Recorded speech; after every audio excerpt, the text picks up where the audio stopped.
Eyes on Longmont, offering a diversity of topics about our community that will inform and entertain you. We invite you to sit back and enjoy this edition of Eyes on Longmont.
Hello, I'm Dick Von Bernuth, and I'm a tractor restorer, collector. I have a collection here that we're going to go through and give you some look at and a little bit of history on some of the units.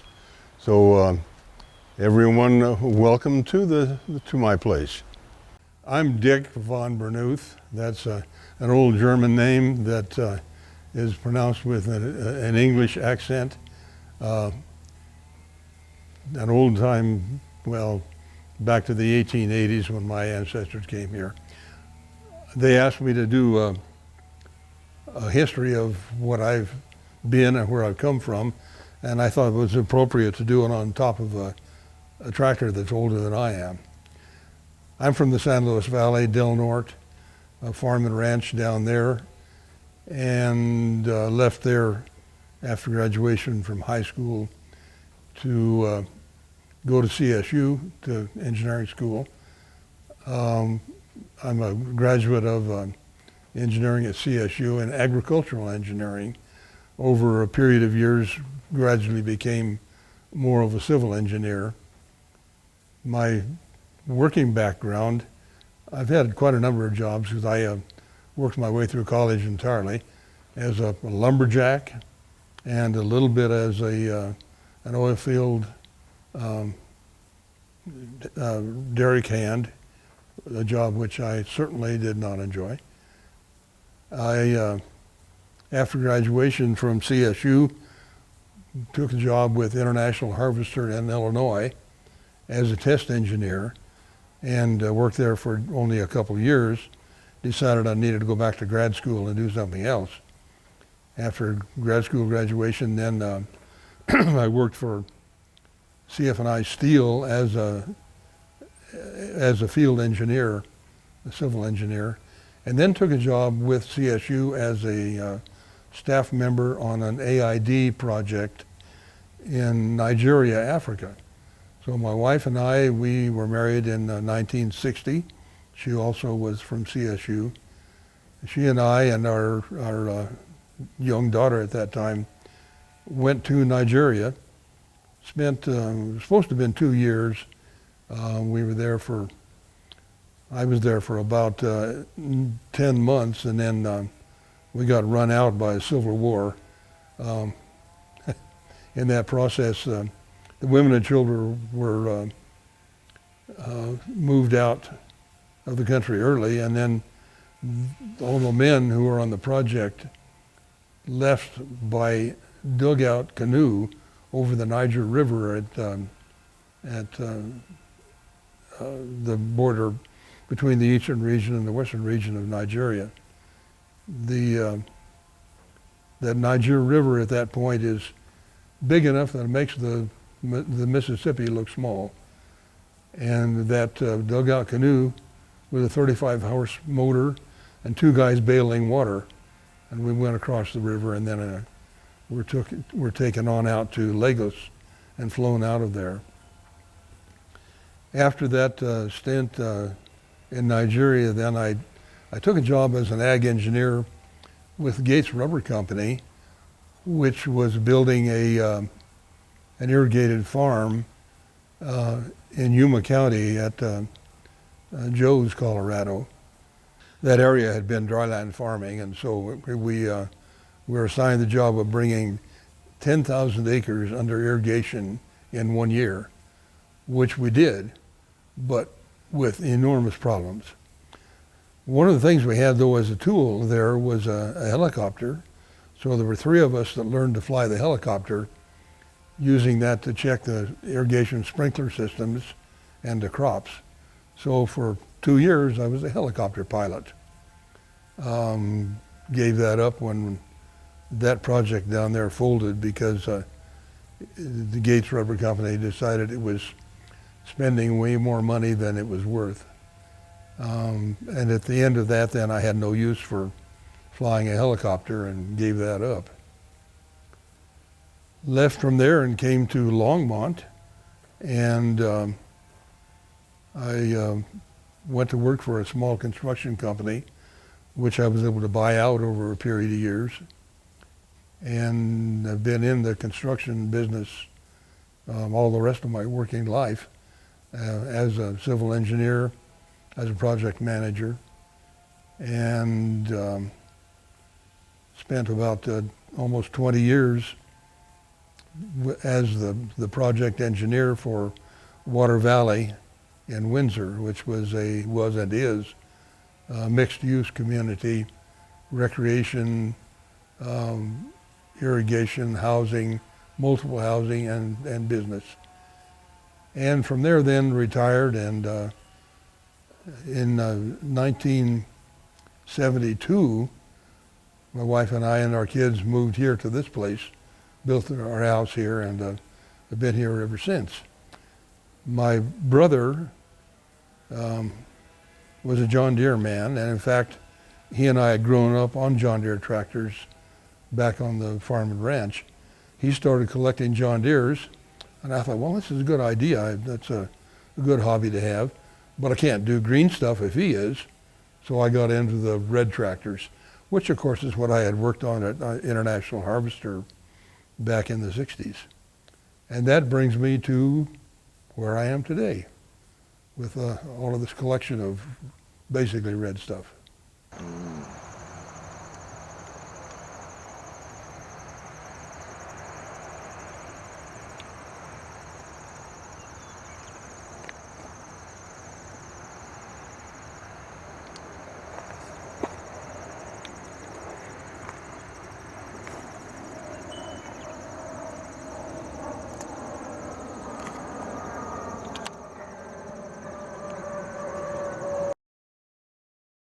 I have one token green John Deere in the fleet here.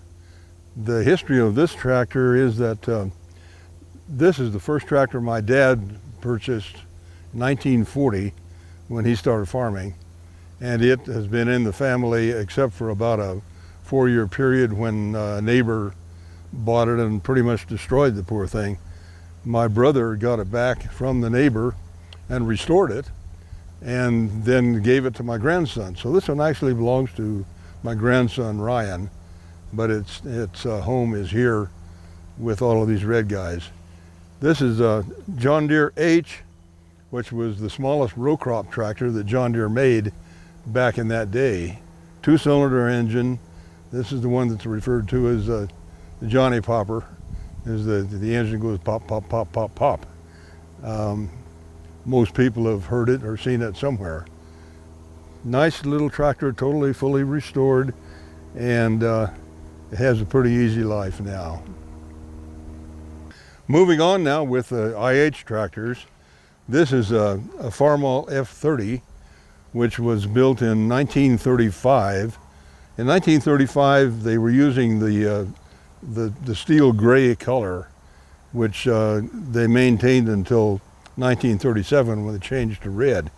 This was the largest row crop tractor that IH made at that time.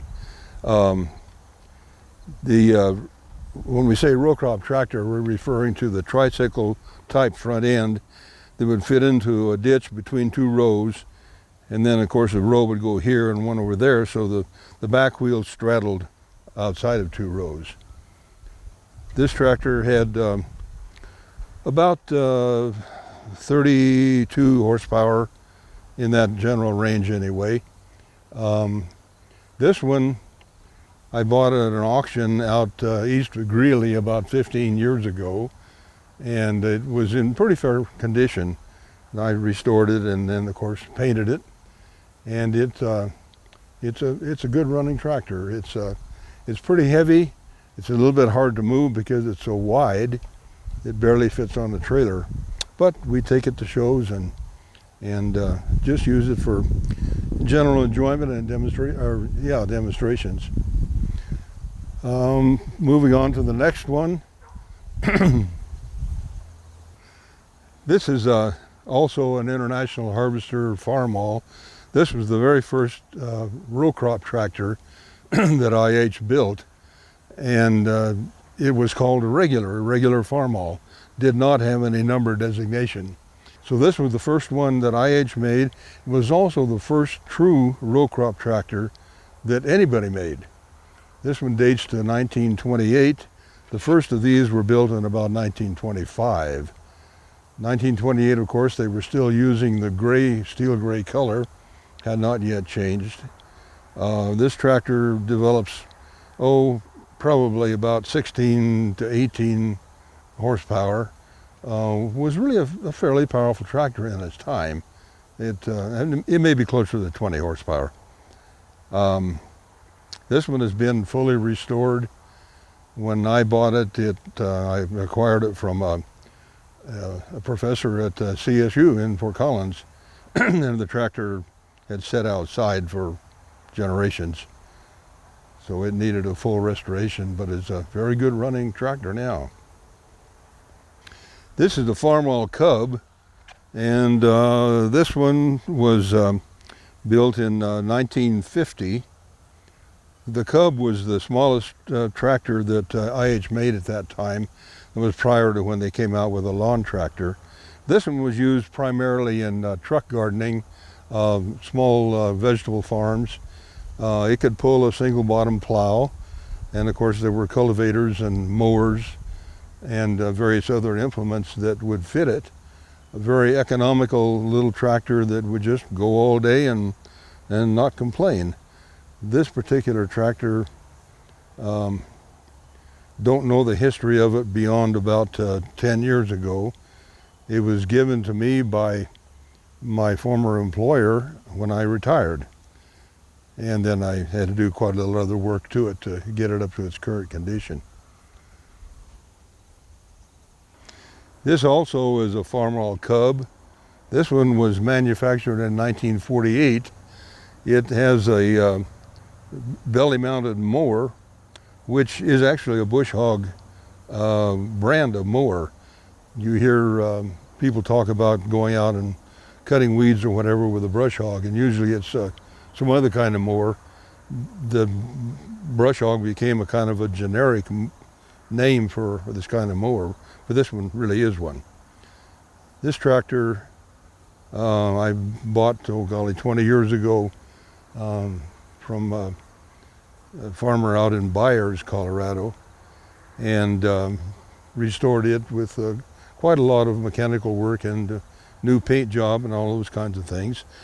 I do my own painting, and it isn't perfect, but tractors that came from the factory were not perfect either. They didn't have the time to go through and do the kind of a paint job that you might expect on a fancy car. These tractors, most of them were dip painted and done in quite a hurry. But this one is a real sound little tractor, and I use it for mowing weeds, sometimes trimming down the pasture out here. This is a McCormick Farmall Super A Cultivision. This one was built in 1946. It has a mid-mounted blade on it. I bought the tractor from the Windsor School District about 15, 18 years ago. They had used it for plowing snow on sidewalks primarily. And that probably has been the main job that it's had in its lifetime. This tractor, however, is called Cultivision because, as you can see, the operator, when he's sitting on this tractor, is actually side mounted on the tractor. And the steering wheel and everything is side mounted, so that when he looks down at the row beneath him, he's looking right at the row of whatever it is. This was an ideal cultivating tractor then, so that you could get real close to the plants with the cultivator and not hit them because you had perfect vision of that row. This has some really aggressive tires on it, and you might notice that these have a deep tread, much deeper than some of the other tractors. The reason I put these on here was because this was intended as a snowplow tractor, the way it had been used, and these deep treads help to bite into the snow and give it traction. These tractors, all of these small tractors, have 4 forward gears and 1 reverse. High speed, maximum speed on this tractor is probably about 11 or 12 miles per hour. On the old gray tractors, those maximum speed is about 5, maybe 6 miles per hour. They were built to go slow and do a job and not to go down the road. In fact, those tractors, a lot of those were built with steel wheels, so you couldn't drive them down a highway. And if you did, it would shake you to death. So then they were converted to rubber tires. This Farmall is a Model B. The main difference between the B and the A that we just looked at is that this has a single wheel in front. It really was built for going between rows of vegetables or whatever you were growing, whereas the dual front or the wide front could do a lot of other jobs because it has greater stability. The B, being such a narrow front, you could get in a situation where you could tip this thing over, so you didn't want to go on steep hillsides. It is set wide in the back to give it stability. But this again has the operator sitting offset so that he's looking right down at that row of beets or corn or whatever it is that he's cultivating. Tractor has about probably 16 horsepower and again a maximum speed of about 10 or 12 miles per hour.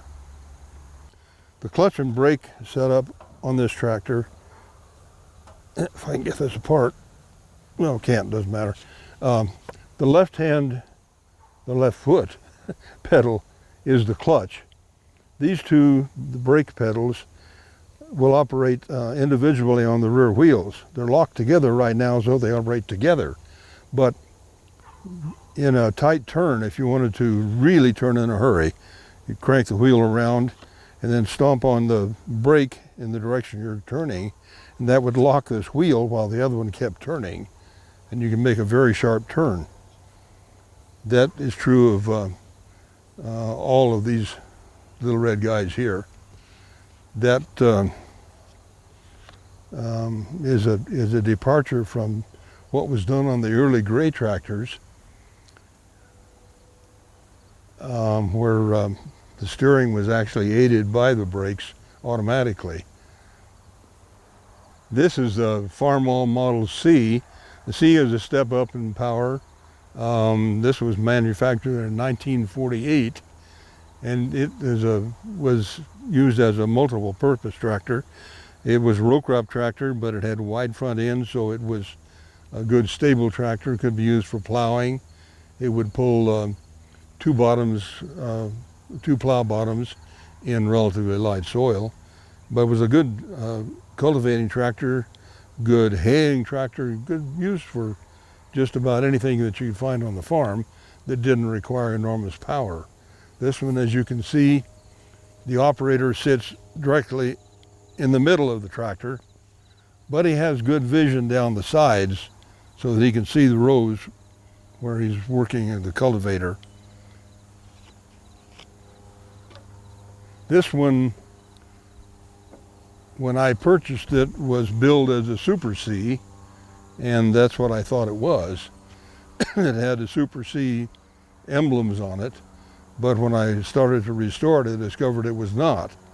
It was a C. The difference is that the Super C had about 2 more horsepower. The C could do all of the same things, but it just didn't have the extra horsepower or the cooling capacity. But anyway, I put it back together the way it should have been. Had to build some new brackets, and then of course new paint job, and it's a really good running little tractor. This is a Farmall Super H, which was built in 1953.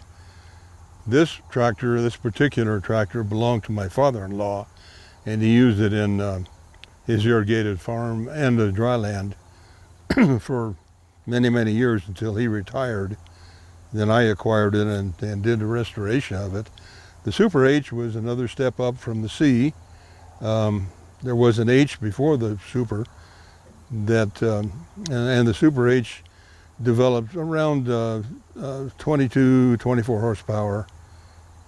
A good 2-bottom tractor, good for anything you would do on the farm. This tractor just did a whole lot of different jobs and did them well, very reliably. Again, the operator sits in the middle, has full vision. Now on this tractor, as well as on the C, the clutch pedal is on the left. So if a guy is changing from one tractor to another, he had to remember what he was doing.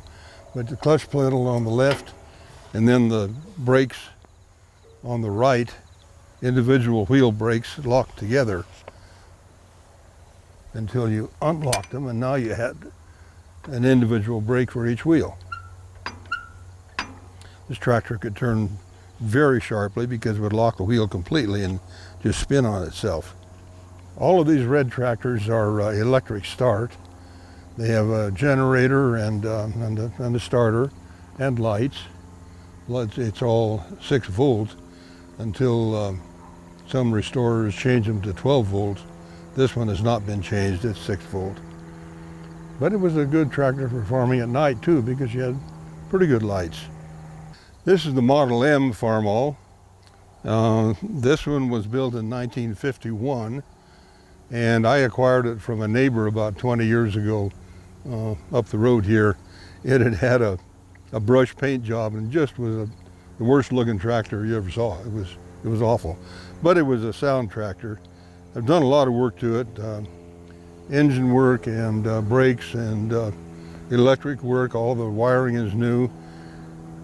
On several of these tractors you see this pulley. This is a belt pulley. So if you wanted to run some kind of an implement, like for instance a threshing machine or a grinder, you could hook a flat belt to this, and the tractor is stationary and drives whatever kind of a machine it is you have out here. The M, again, was the biggest row crop tractor that IH had at that time. Operator sitting directly in the middle.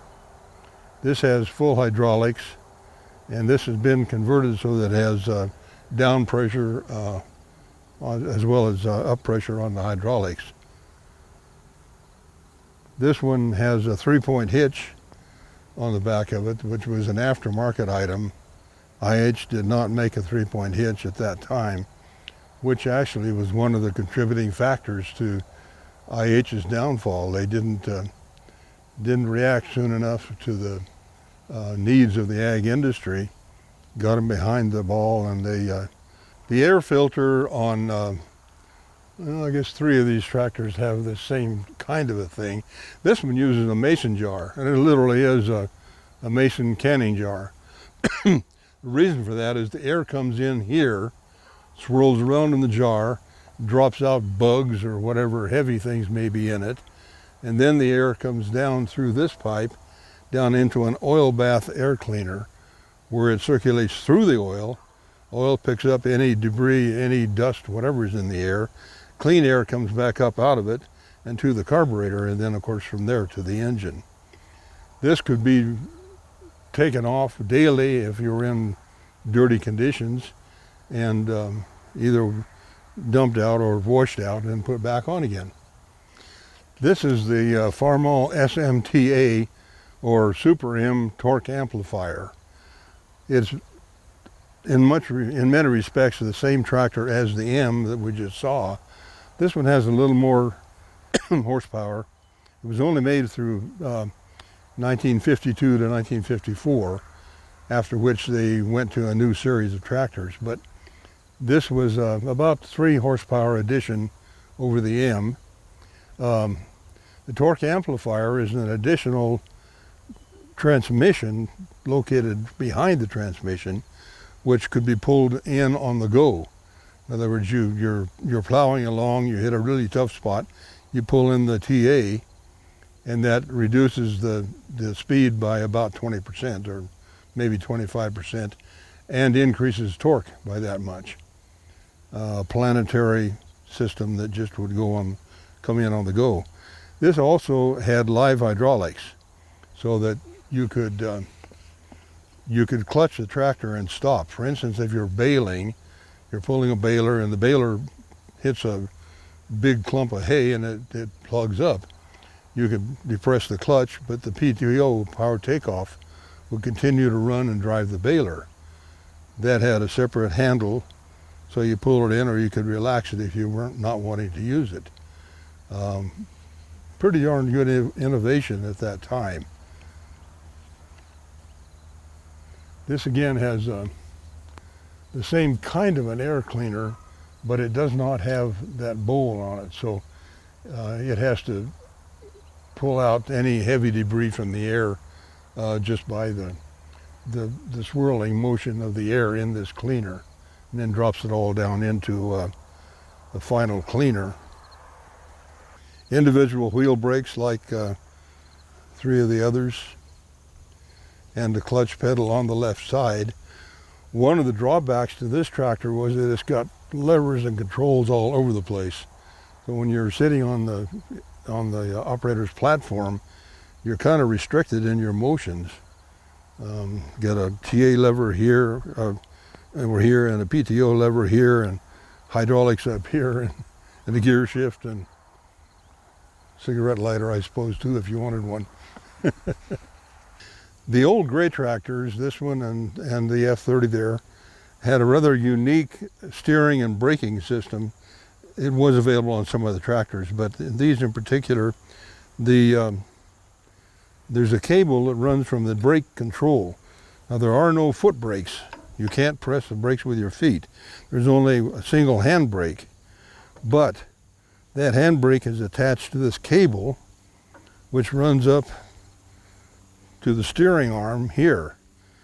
As you would turn this into a left turn, that would tighten this cable and pull that brake.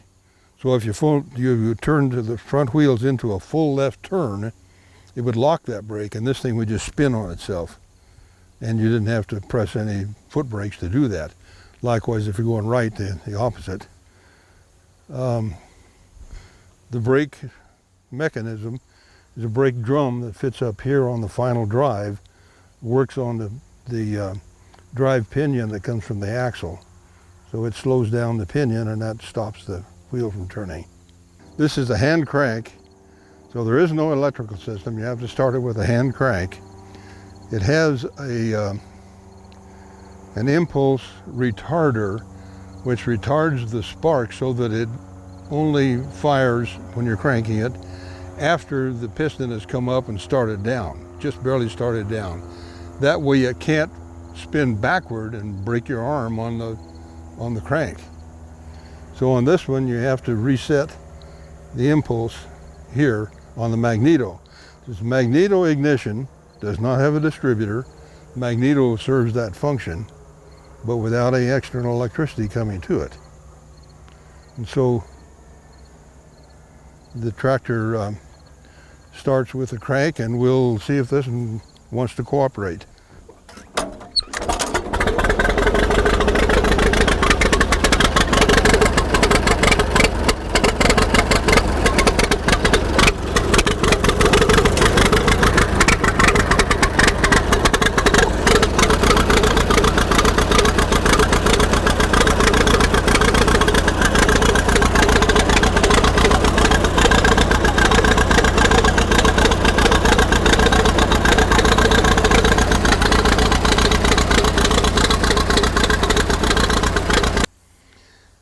As you can see, the operator station on this tractor, it's the old, this is the old regular from 1938 or 1928, was not exactly built for operator comfort. You're out in the middle of the dust and the dirt and the snow and whatever else you were having to operate in, with a seat that has a little spring to it, but that's all it's got. An absolute cast iron steering wheel. There are no comfort creatures here, or no comfort benefits at all. The left foot now is on the clutch. Clutch depresses. This is the transmission control lever. This one has just 3 speeds: reverse, first, second, and third. There are no foot brakes, as we mentioned before. There is one hand brake here, but it operates only on the one side. So you don't want to use this when you're getting on or off a trailer with only one brake holding. Makes it a little tricky to do anything that's on kind of a hillside or loading on a trailer. This is the engine speed control. Goes through a governor and then to the carburetor to control engine speed. This one has been modified. This is probably not the way it was initially, but that's the way it is now. The belt pulley on this one is all cast iron, and you can't see it, but the belt pulley has a little bit of a dome to it. It's not flat across, it has a dome. It runs a flat belt, but that dome keeps the belt edging toward the middle all the time so that it doesn't fly off one side or the other. This has a power takeoff in the back here. Nothing spectacular about that, but it did have that ability to drive something with a power takeoff. On the Farmall regular, the oil check system, I'll show you here. It's the same essentially on all of the Farmall tractors in this whole lineup here, all of the old timers. But there are 3 plugs here. These unscrew. This middle plug here, if the oil, you unscrew it and the oil drips out this little hole, that means you've got the oil at about the right level. If it drips out from this one, it's a little too high. If it drips out from here, you need to add oil because you're about to lose lubrication in the engine. The steering system on these old tractors, on the regular, the steering system is all open, which was a detriment because it, of course, accumulated dirt and grease and whatever. But there's the steering column coming from the steering wheel ends in a spur gear, which drives another spur gear, which drives a gear in sector. This sector then turns the wheels back and forth. This is the same system as on the F30, the newer model by 7-8 years, in that the new one has all enclosed steering and it runs in a grease bath. This one is just depends on nature cleaning it every now and then, I guess. This tractor, as does the F30, has an external frame. This is a box beam frame that supports everything. So all the engine, transmission, and final drive, everything is supported on this really strong frame. Now that's as opposed to the newer small tractors through the Model C, all use a uniframe, which is the engine block and the transmission are all bolted together and they act as the frame. There is no external frame on it at all. When they get up to the big tractors, at that time the big tractors, then they went to an external frame again. On the Super H, the M, and the Super M, they went back to an external frame to bolt together the rear frame. The rear frame is what houses all of the transmission, and then back to differential. No, transmission housing and then the rear frame. But they used an exterior channel frame on these, partly for strength because the tractor is bigger and heavier, partly so they have more area to hook on implements. Cultivators and that sort of thing would hook on here. Some of the frame would carry some of the weight of the cultivator. That's true on both the Super H, the M, and the Super M. This is a Farmall regular, like the one that is restored that we looked at it a while ago. I've not done anything to this one yet. Just got it into the shop, pulled the wheels off, and I'm ready to start restoring it. I don't know yet how long it's going to take, or for sure what all it's going to require, until I get into the thing and find out whether the engine is sound. I don't know that yet. It's the engine is free, it turns, but that's all I know about it. I do know that the gas tank has a problem. I'm probably going to have to replace that. There are parts available from companies, a couple of companies that scrap out old tractors. So I'll be able to get a gas tank for it, I think. Gauges, there's only one gauge, that's oil gauge, and it's no good. Well, that's got to be redone. So far as I know, the transmission and final drives are okay. The brakes probably will need to be relined, and I'll need new oil seals from the axle out to the wheel, probably both sides. This tractor I hope to have done and ready to paint by early spring, and it could be earlier, I guess, if I get to spend a lot of time on it, but just too many unknowns at this point. This tractor I bought in Kansas quite a number of years ago, and the reason I bought it was that it had 4 round spoke wheels. If you look at this wheel, you can see these are all round spokes. This was an aftermarket that was used on Farmall and a lot of other tractors to replace the old steel wheels. This, of course, is a modern version to put the rubber tires on. But this wheel was rusted out so badly that this was all honeycombed in here. So I had to weld in new metal, new steel, and then do a whole lot of patching, both this wheel and that one.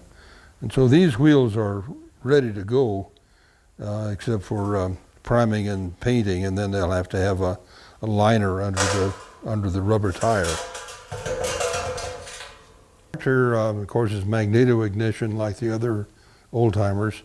This magneto has not been tested. I imagine will have to be rebuilt, and for that there's a guy down in Ignacio, Colorado that I send mine to, who does a good job of rebuilding those. So rebuilt magneto. There should be control rods. There's this control rod up here that is a tube and a rod. So these operate individually. They don't. So it's either going to have to be cleaned out, or I have other rods I can use on it. Those are the controls then that we could control the governor and the magneto. So those will have to be completely redone. This tractor is rusted out on the frame, so that's going to have to be welded in and then of course ground back down. The pulleys for the brake controls were not on the tractor. I have a set to put on it, but those will have to be redone. The bearings on the front wheel on the right side were shot. I do have a set of bearings for that, so that will have to be repaired. Radiator is no good, so I'm going to have to get a radiator core somewhere, and that could be quite a problem, quite expensive. I think I know where I can find one, but I don't know for sure yet. There's what they call a duck bill that sticks out in front here that's broken off, which I probably will not be able to find. I don't really need it. I'll just grind that off like it had never been there. I guess those are the main things that have to be done to it. The regular had a strange carburetor. As far as I know, it was the only thing it was ever used on. There has a float that's set separate from everything else, and it's just a really difficult to repair and adjust. So that'll have to be done. This is what passes for a muffler, which is why it's so loud, as you heard on the other regular. But that's the way that is, so we won't do anything with it. On this one, the engine number on this tag here doesn't match the frame number, and I probably will never be able to reconcile that, so it just simply won't have matching numbers. But anyone who would buy it at some time in the future, after I'm gone, would understand that there's something not quite right there.